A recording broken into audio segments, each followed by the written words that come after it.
बिस्मिल्लाहिर्रहमानिर्रहीम अस्सलाम वालेकुम, hope you all are good. हम आज स्टार्ट करेंगे फ़िज़िक्स का न्यू चैप्टर डायनामिक्स 2 और आज की वीडियो में हम डिस्कस करेंगे moment of a force, torque यानी इससे रिलेटेड जितनी भी बेसिक डेफिनेशंस हैं, unlike parallel forces, axis of rotation and line of action of force.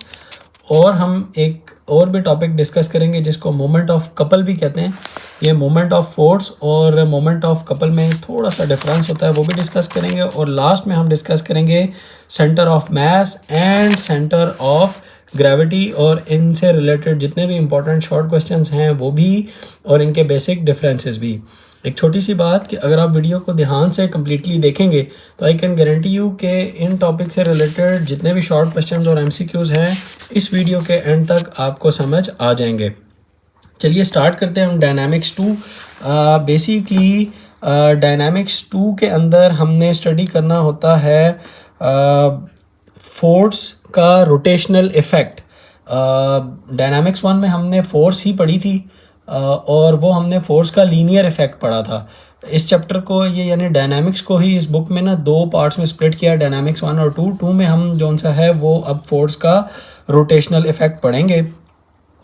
अच्छा, फोर्स का रोटेशनल इफ़ेक्ट को टार्क कहते हैं।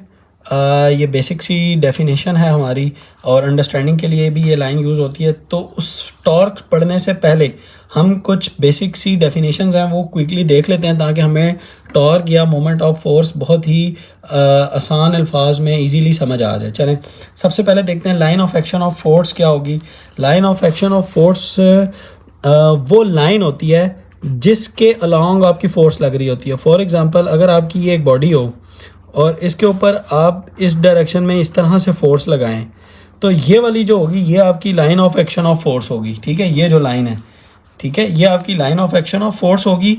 जबकि एक्सिस ऑफ रोटेशन क्या होगा, एक्सिस ऑफ रोटेशन भी एक लाइन होगी जिसके गिर्द जौन सी आपकी बॉडी जौन सी है वो रोटेट कर रही होती है। फॉर एग्जांपल, मैं ये ऐसे रखता हूँ पेन और मैंने इसको इस पॉइंट से अगर पकड़ा है ऐसे और मैं इधर से ऐसे फोर्स लगाता हूँ, ठीक है, तो इसमें ये देखें ये इस एक्सिस के गिर्द घूम रही है। जो मेरी उंगली आपको वर्टिकल नज़र आ रही है ना, जैसे मैं अगर ये पेन ऐसे रख दूँ तो ये इस बॉडी का एक्सिस ऑफ रोटेशन होगा जिसके गिर्द यानी ये रिवॉल्व कर रही होगी। तो मैं आपको इसकी डेफिनेशंस भी दिखाता हूँ बुक में कहाँ लिखी हुई हैं। एक है जी, axis of rotation is a line about which rotation takes place. ये डेफिनेशन है एक्सिस ऑफ रोटेशन की।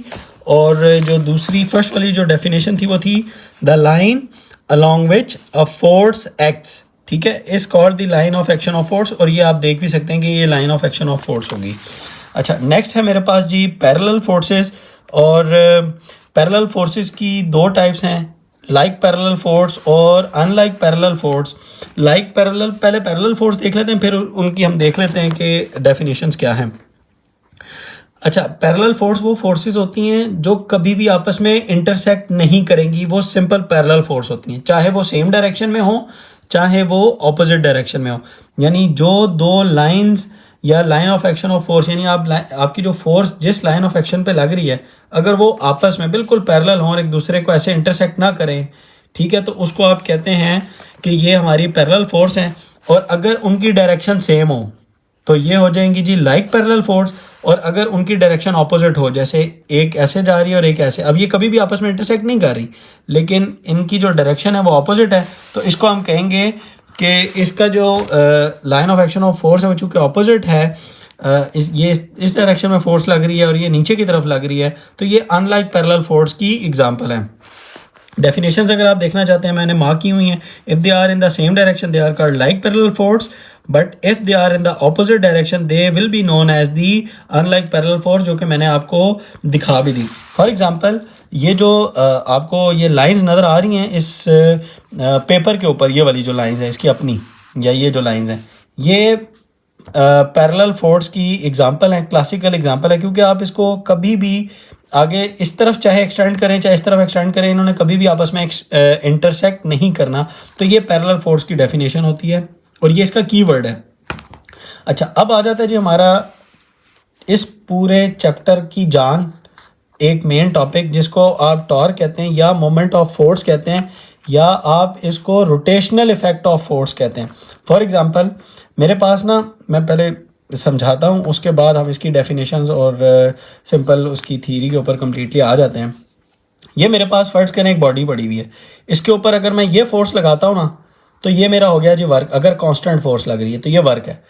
अच्छा, अगर मैं इसके ऊपर इसी तरह सडन ऐसे ये फोर्स लगाता हूँ तो इसको हम कहेंगे कि ये हमारा इम्पल्स था जो हमने प्रीवियस वीडियो में सीखा, ठीक है। लेकिन अगर आप इसके ऊपर फोर्स लगाते हैं और ये रोटेट करना शुरू कर देती है ऐसे, ये अब इसका एक्सिस हो गया जी, जो मैंने अपनी उंगली बनाई है, या मैं इस तरह पेन रख दूँ अगर इस तरह, तो अगर मैं इसके ऊपर ऐसे फोर्स लगाता हूँ ये, तो अगर ये घूमना शुरू कर देती है तो ये फोर्स का रोटेशनल इफेक्ट हो गया ना, तो इसको कहते हैं मोमेंट ऑफ फोर्स या टॉर्क। तो इसकी डेफिनेशन सिंपल होती है, रोटेशनल इफेक्ट ऑफ फोर्स क्या होती है?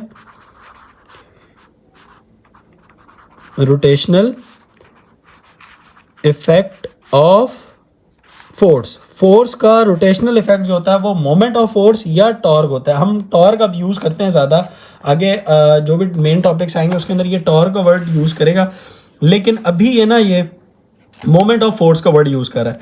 और इसने भी एक डेफिनेशन दी, उसने कहा turning effect produce in a body about a fixed point. ये फिक्स्ड पॉइंट का मतलब यह है कि axis of rotation due to the applied force, जो आप फोर्स अप्लाई करते हैं, is called the moment of force या टॉर्क। अच्छा, अब चूंकि मोमेंट ऑफ फोर्स और टॉर्क एक वेक्टर क्वांटिटी है, तो फोर्स चूंकि एक वेक्टर क्वांटिटी था तो टॉर्क भी एक वेक्टर क्वांटिटी होगा, क्योंकि इसकी भी एक डायरेक्शन होती है और वो डायरेक्शन भी सीख लेते हैं कि वो किस तरफ होती है। हम पहले इसका टॉर्क का सिंबल ये इस तरह करके होता है, ये डाल के आपने ये डालना है, ये टॉर्क का सिंबल है, ठीक है। और टॉर्क इज इक्वल टू होता है जी फोर्स मल्टीप्लाई बाय डी, ठीक है। अब चूंकि फोर्स भी एक वेक्टर क्वांटिटी है और डिस्प्लेसमेंट भी एक वेक्टर क्वांटिटी है, तो इस वजह से ये टॉर्क भी एक वेक्टर क्वांटिटी हुआ, ठीक है। अब इसका जो ऐसा यूनिट है, अगर आप यूनिट देखें तो यूनिट हम टॉर्क का बना सकते हैं। इसका यूनिट होता है जी न्यूटन और डिस्प्लेसमेंट का यूनिट होता है जी मीटर। तो इसका यूनिट हुआ मेरे पास न्यूटन मीटर्स, ठीक है। अच्छा, अब डी क्या होता है हमारे पास, यहाँ पे हम जरा ये देख लेते हैं, डी के ऊपर नज़र डालते हैं। डी हमारे पास होता है मोमेंट आर्म। क्या होता है?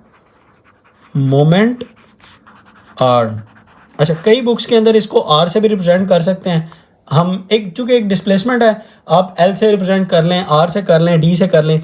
अब मैं चूंकि इसको डी से इसलिए करूंगा क्योंकि इस बुक के अंदर जो सा इन्होंने डी से किया हुआ है, तो बच्चे ज़रा रेलिवेंसी देखते हैं तो कंफ्यूज भी हो जाते हैं बातों का, तो इसलिए आप कोई भी यूज़ कर सकते हैं। कई बुक्स के अंदर आर भी यूज़ होता है, ठीक है, लेकिन असल में मोमेंट आर्म है। और मोमेंट आर्म क्या होता है आप वो देखते हैं। मोमेंट आर्म ये होता है कि आपका एक बॉडी है, फॉर एग्जांपल ऐसे, ये आपकी बॉडी है और ये इसका एक्सिस ऑफ रोटेशन है, ये आपका ऐसे, ठीक है।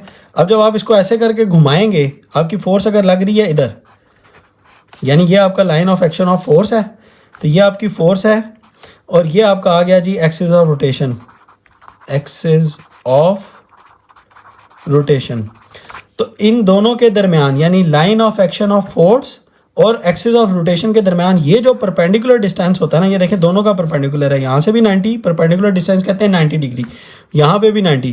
तो ये परपेंडिकुलर डिस्टेंस इन दोनों के दरमियान ये जो है ना, ये इसको कहते हैं जी आप डी, और इसको आप कहते हैं जी मोमेंट आर। अब ये कहाँ लिखा हुआ है? ये लिखा हुआ है जी इधर, ये जहाँ पे इसका फार्मूला है इसने बता दिया है। उसने कहा जी perpendicular distance from the axis of rotation d and the line of action of force, जिसका सिंबल होता है जी डी, इसको कहते हैं जी मोमेंट आर। और यहाँ से एक डेफिनेशन और भी बनी हमारे पास, अगर हम इसको देखें ना तो होती है the product of force and the moment arm is called torque. एक ये भी डेफिनेशन बनती है।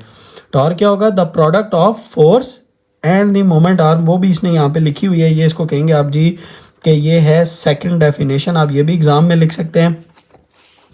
अच्छा, अब एक छोटी सी बात मैं आपको और भी बताऊं यहाँ पे, वो ये है कि जो आपका फोर्स होता है ना, बेसिकली वो कॉज करता है चेंज इन मोशन, ठीक है। यानी मैं आपको ये लिखूँ, ये बहुत ही इंपॉर्टेंट लाइन है, ये लिखें, force causes change in motion, जबकि जो टॉर्क है वो कॉज करता है चेंज इन रोटेशन। ये याद रखिएगा, और ये इंपॉर्टेंट एमसीक्यू भी है, ये याद रखें और ये मैंने लिखा भी हुआ है, just like the force causes changes in motion, moment of force causes the changes in rotation. और एक और एमसीक्यू भी लिखा हुआ है, the moment of force play the same role in rotational motion as the force in the translation motion.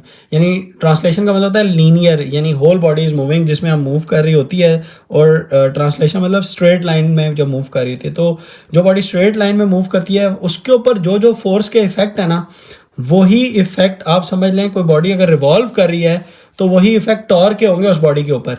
यानी कि अगर ये यूनिफॉर्म वेलोसिटी से मूव कर रही है, इसका मतलब नेट टॉर्क जीरो। अगर कोई बॉडी लीनियरली यूनिफॉर्म वेलोसिटी से मूव कर रही है, इसका मतलब नेट फोर्स जीरो, ठीक है।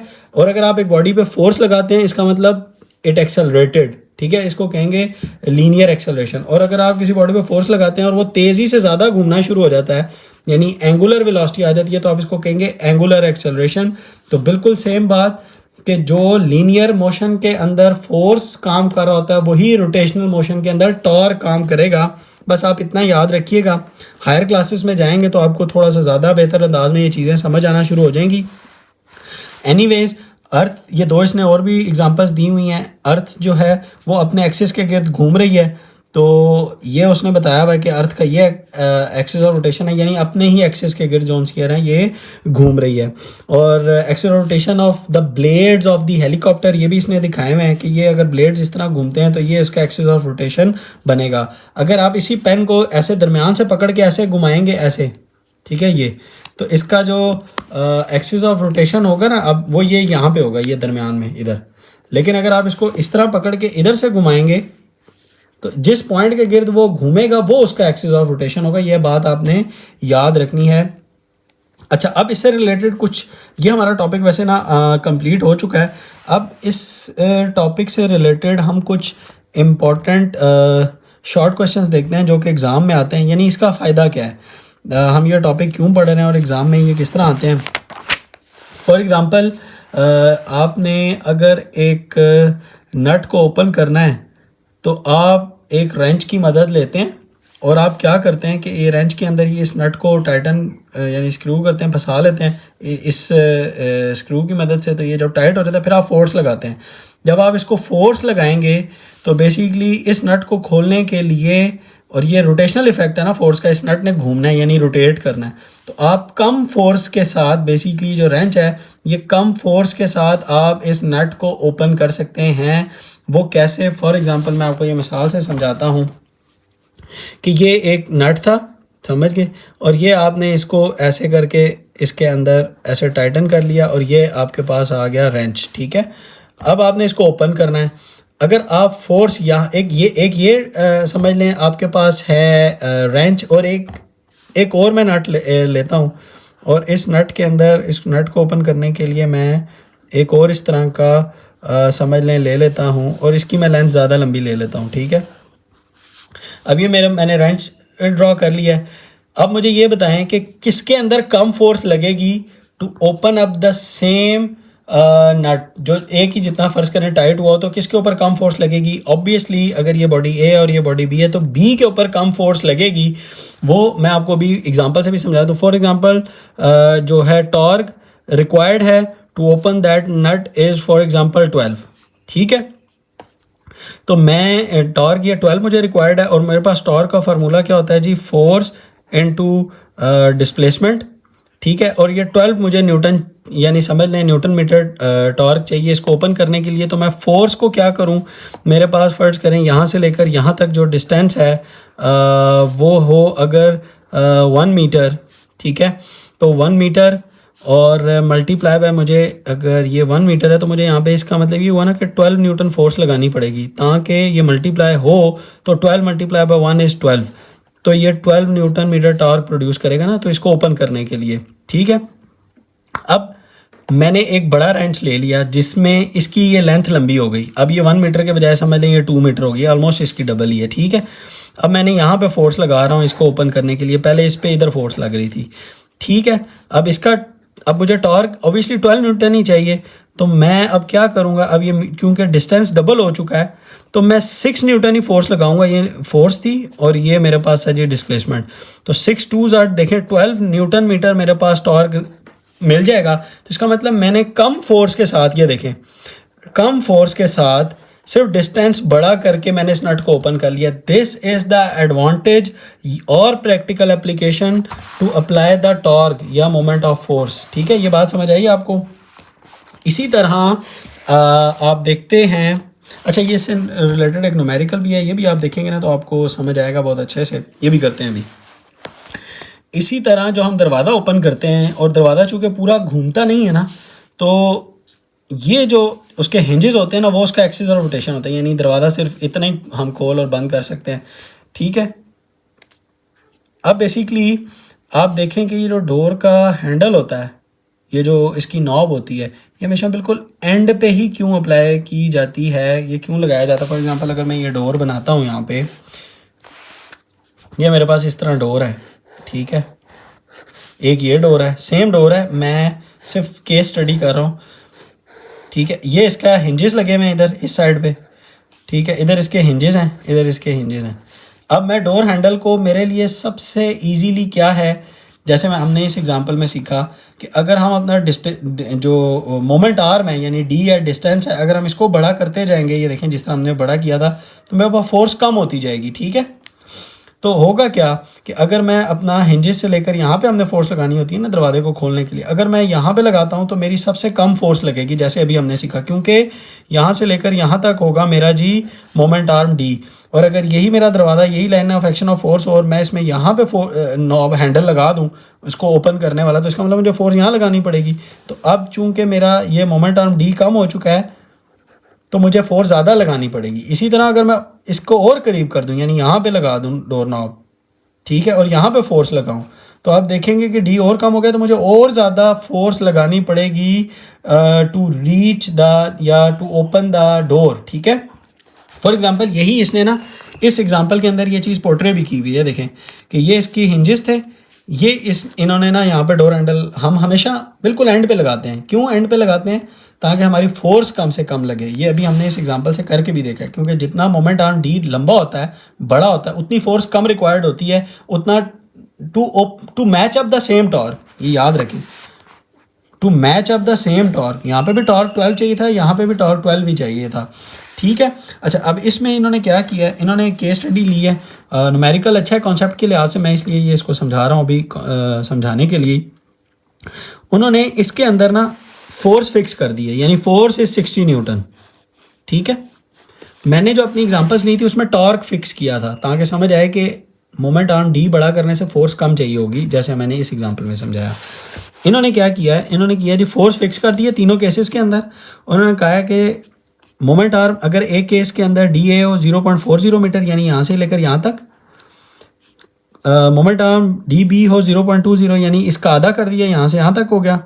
और तीसरा मोमेंट आर्म बिल्कुल उसी पॉइंट यानी line of action of force के ऊपर ही आपका जो है आपका एक्सिस ऑफ रोटेशन और line of action of force, यानी इधर ही आप फोर्स लगाएं, हिंजेस के ऊपर ही, यानी यहाँ पे ही फोर्स लगाएं, तो यानी ऑब्वियसली वो डिस्टेंस जीरो हो गया ना, क्योंकि मोमेंट आर्म कहते ही उसको है कि एक्सिस ऑफ रोटेशन और line of action of force के दरमियान जो फासला होता है। अब एक्सिस ऑफ रोटेशन भी इसकी यही है और यहीं पे फोर्स लग रही है, तो इसका मतलब दोनों के दरमियान परपेंडिकुलर डिस्टेंस ही नहीं है, इसलिए ये जीरो है। तो कहते हैं इन तीनों तरह केसेस के अंदर ना आप ज़रा टॉर्क कैलकुलेट करें, तो मुझे यहीं से ही नज़र आ रहा है, चूँकि इसका डिस्टेंस ज़्यादा है, अब ये इसी से मल्टीप्लाई होगा, तो मेरे पास टॉर्क सबसे बड़ा आएगा, क्योंकि हर एक केस के अंदर आपका टॉर्क क्या होगा, force multiply by D A, force multiply by D B, force multiply by D C. ये देखें, using the definition of torque, torque of A, यानी जब ए पॉइंट पे फोर्स लगे, this point is A, this point is B and this point is C. ठीक है, torque of A क्या होगा, D A multiply by F.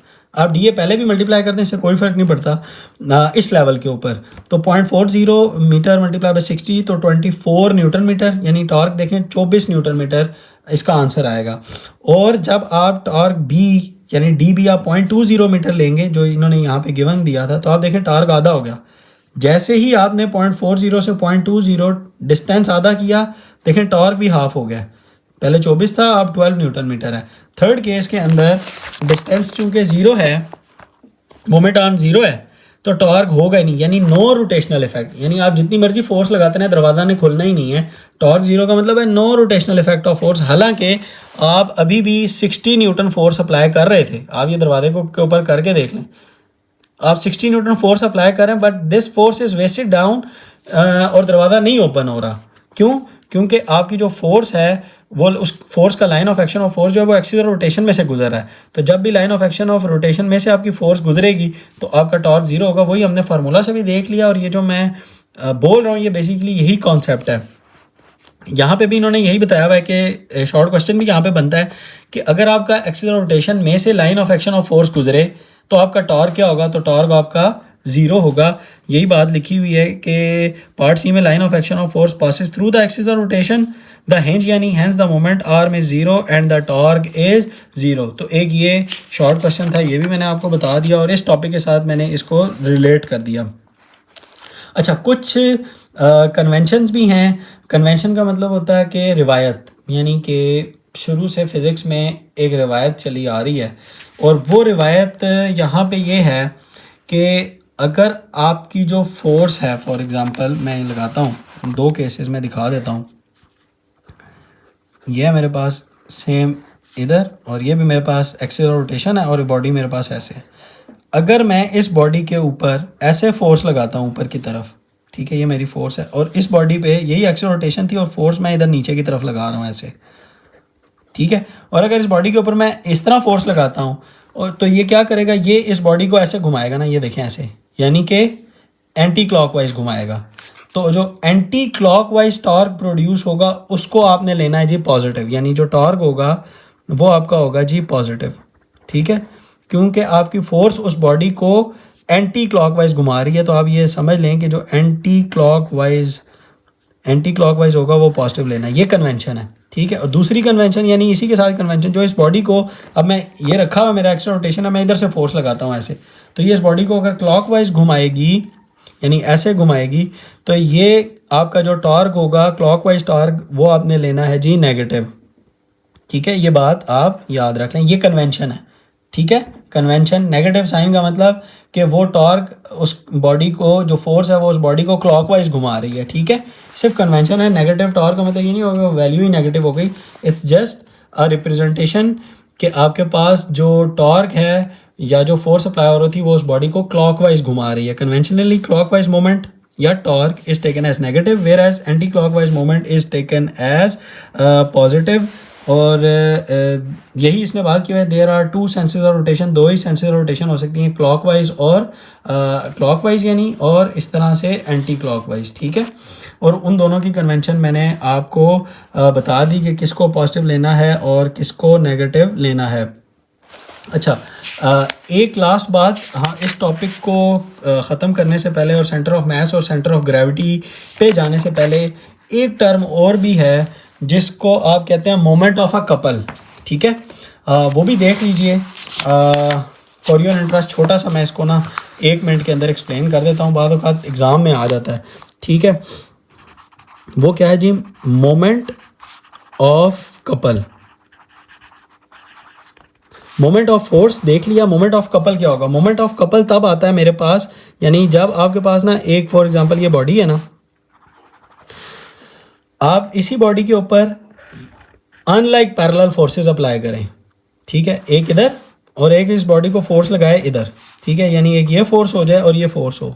अच्छा, moment of couple के लिए ये ज़रूरी है कि ये दोनों फोर्सेस बराबर होंगी, ठीक है। अगर मैं इसको F1 कहता हूँ और F2 कहता हूँ तो F1 इज इक्वल टू होगा F2 यानी इक्वल टू F, यानी एक ही फोर्स है, ठीक है, दोनों बराबर हैं, ये याद रखना है। और इसमें या इन दोनों फोर्सेस के दरमियान का जो फासला होगा उसको आप इस केस के अंदर R समझ लें, क्योंकि अगर मैंने इसको D कहा तो वो आप कंफ्यूज कर जाएंगे उधर से, तो आप रिप्रेजेंटेशन आप इसको R कह लें।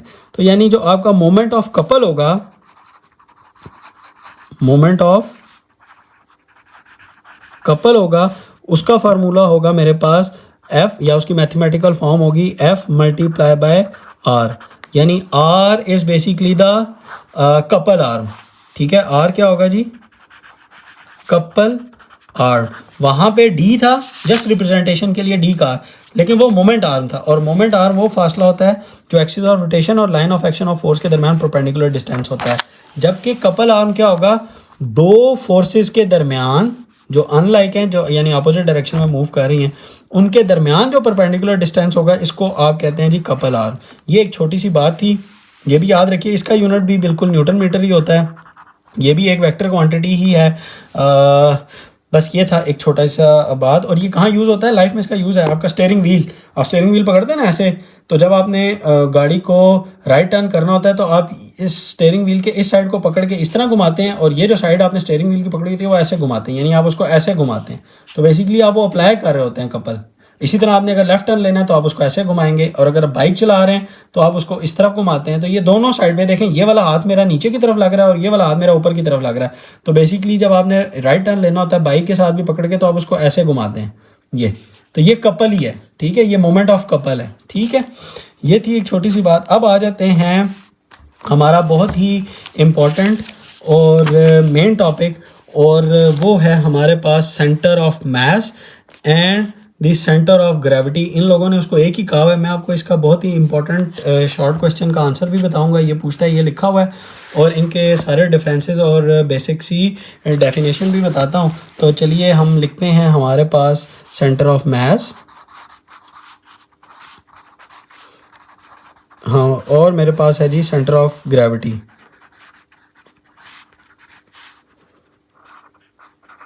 अच्छा, अब इसको CM इसका शॉर्ट फॉर्म है जो ये बुक में बहुत ज़्यादा यूज़ कर रहा है, तो वो भी हम लिख लेते हैं CM, और इसको कहते हैं जी CG। अब ये देखें, ये इस बुक में हर जगह पे CM/CG कर रहा है, यानी इन्होंने एक ही लिया हुआ है। और मैं आपको बताऊंगा कि किन कंडीशंस के अंदर ये सेम होते हैं और किन कंडीशंस के अंदर ये डिफरेंट होते हैं। पहले देखते हैं जी डेफिनेशंस। डेफिनेशंस में हमारे पास जो है वो सबसे पहले आएगा सेंटर ऑफ मास, और सेंटर ऑफ मास जो है वो पॉइंट होता है। याद रखिए दोनों पॉइंट हैं, ये वो पॉइंट है about which mass is actually distributed, ठीक है, जिसके ऊपर यानी पूरा मास जो है वो डिस्ट्रीब्यूट हुआ होगा। जबकि सेंटर ऑफ ग्रेविटी वो पॉइंट होगा, is the point where whole weight of the body appears to act, ठीक है। Definition number 2 centre of mass की, ये से भी ज़्यादा आसान है कि सेंटर ऑफ मास वो पॉइंट होगा eight which all the mass of an object is concentrated, ठीक है। अच्छा, अगर अभी भी आपको ये दो तो आ गई ना एग्जाम के पॉइंट ऑफ व्यू से डेफिनेशंस। अब मैं आपको इसके कुछ इंपॉर्टेंट पॉइंट्स जो है वो साथ साथ लिखवाता हूँ और कुछ डिफरेंसेस भी बता देता हूँ, और ये भी बता देता हूँ कि ये किस किस केस में ये सेम होंगे, ठीक है।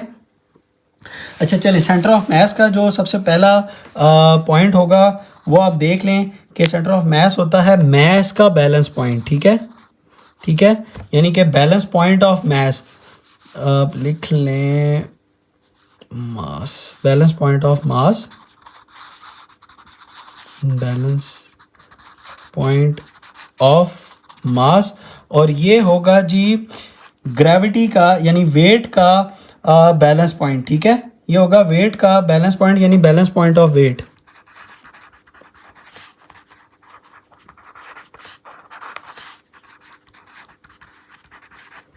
ठीक है। यानी कि ये पूरे के पूरे मास को उस पॉइंट के ऊपर बैलेंस कर रहा होगा, और ये पूरे के पूरे वेट को उस पॉइंट के ऊपर बैलेंस कर रहा होगा। और इसकी अगर आप डेफिनेशन देखते हैं तो ये जो है ये डिपेंड कर रहा होता है डिस्ट्रीब्यूशन के ऊपर, ठीक है, मास की डिस्ट्रीब्यूशन के ऊपर। जबकि ये जो है ये डिपेंड कर रहा होता है ग्रेविटेशनल फोर्स के ऊपर, यानी कि अगर ग्रेविटेशनल फोर्स होगी तो आपका सेंटर ऑफ ग्रेविटी होगा, और अगर आपकी ग्रेविटी नहीं है, फॉर एग्जांपल आप खला में चले गए, तो तब आपका CM एग्जिस्ट कर रहा होगा सेंटर ऑफ मास, क्योंकि मास हमेशा रहता है, ठीक है। हमने ये पढ़ा हुआ है पिछली वीडियो के अंदर और चैप्टर के अंदर कि मास और वेट का क्या डिफरेंस है, वो आप ज़रूर देखें। मास हर सिचुएशन में एग्जिस्ट करता है, वेट तब एग्जिस्ट करता है जब ग्रेविटी का पुल एग्जिस्ट कर रहा हो। तो अगर आपकी ग्रेविटी एग्जिस्ट नहीं करती तो CG यानी सेंटर ऑफ ग्रेविटी का पॉइंट या सेंटर ऑफ ग्रेविटी एग्जिस्ट नहीं करेगी, ठीक है। एक चीज़ आप ये याद रखिए। दूसरा मैंने आपको इसके डिफरेंस भी बता दिए, और एक डिफरेंस और है कि ये कब सेम होते हैं। ये कब सेम होते हैं? जब आपकी ग्रेविटी यूनिफॉर्म हो ना, तब ये दोनों सेम होते हैं। व्हेन सेम, आप ये समझ लें, सेम कब होते हैं? When gravity is uniform, when gravity is uniform, ठीक है। जब आपके पास ग्रेविटी जो है वो यूनिफॉर्म हो तब ये सेम होंगे, और डिफरेंट, ये मैंने आपको डेफिनेशन के पॉइंट ऑफ व्यू से बता दिए। और डिफरेंट कब होंगे? जब आपके पास ग्रेविटी सेम नहीं होगी। डिफरेंट कब होंगे? When gravity is not uniform, या ग्रेविटी एग्जिस्ट ही ना करे, तब ये दोनों पॉइंट जो हैं वो आपके डिफरेंट हो जाएंगे। और एक और भी शॉर्ट क्वेश्चन था, अच्छा वो यहाँ पे लिखा हुआ है, वो भी देख लेते हैं कि is there any difference between centre of mass and the centre of gravity. ठीक है, क्या कोई डिफरेंस है सेंटर ऑफ मास और सेंटर ऑफ ग्रेविटी में? तो वो मैंने आपको बता दिया है कि बिल्कुल जी, सेंटर ऑफ मास और सेंटर ऑफ ग्रेविटी में डिफरेंस तब होता है जब आपकी ग्रेविटी सेम हो, तो ये सेम होगा, यानी जब यूनिफॉर्म ग्रेविटी हो तो ये centre of mass centre of gravity के पॉइंट दोनों एक ही पॉइंट होंगे। और अगर आपकी कोई डिफरेंट कब होंगे? जब आपकी कोई बिल्डिंग या ऑब्जेक्ट बहुत लंबा हो, यानी उसकी हाइट बहुत ज़्यादा हो। ठीक है, ये मैंने जिस तरह ये बनाई है, यानी जब आपकी किसी भी बिल्डिंग की हाइट बहुत ज़्यादा लंबी हो, तब आपका सेंटर ऑफ मास, यानी इस ऑब्जेक्ट का सेंटर ऑफ मास और सेंटर ऑफ ग्रेविटी के जो पॉइंट हैं, क्योंकि दोनों पॉइंट थे तो ये दोनों डिफरेंट होंगे। अच्छा, वो डिफरेंट क्यों होंगे? इसका भी मैं आपको ना एक अंदर का एक और कॉन्सेप्ट बताता हूँ। डिफरेंट तब क्यों होते हैं? क्योंकि अगर इस बॉडी के लोअर पॉइंट के ऊपर, यानी ये इतनी लंबी हो कि इस पॉइंट के ऊपर ग्रेविटी और हो, ग्रेविटी की वैल्यू या ग्रेविटेशनल फोर्स और इसके अपर पॉइंट के ऊपर ग्रेविटी और हो। ठीक है, यानी इतनी बड़ी बिल्डिंग हो या इतना लंबा या बड़ा ऑब्जेक्ट हो कि उसके अपर और लोअर पार्ट के ऊपर अगर ग्रेविटी का डिफरेंस हो, तब जो है आपका इस बॉडी का सेंटर ऑफ मास और सेंटर ऑफ ग्रेविटी के पॉइंट्स डिफरेंट होंगे। ठीक है, ये थी एक्चुअली द मेन कॉन्सेप्ट कि कब ये डिफरेंट होते हैं। नॉर्मली जो स्मॉल ऑब्जेक्ट्स होते हैं या सरफेस ऑफ अर्थ के ऊपर लेते हैं, और सरफेस ऑफ अर्थ के ऊपर चूंकि हमने ग्रेविटी को यूनिफॉर्म ही कंसिडर किया होता है और होती भी है, तो फिर स्मॉल ऑब्जेक्ट्स भी होते हैं, तो उन सब स्मॉल ऑब्जेक्ट्स के सेंटर ऑफ मास और सेंटर ऑफ ग्रेविटी फिर एक ही होते हैं।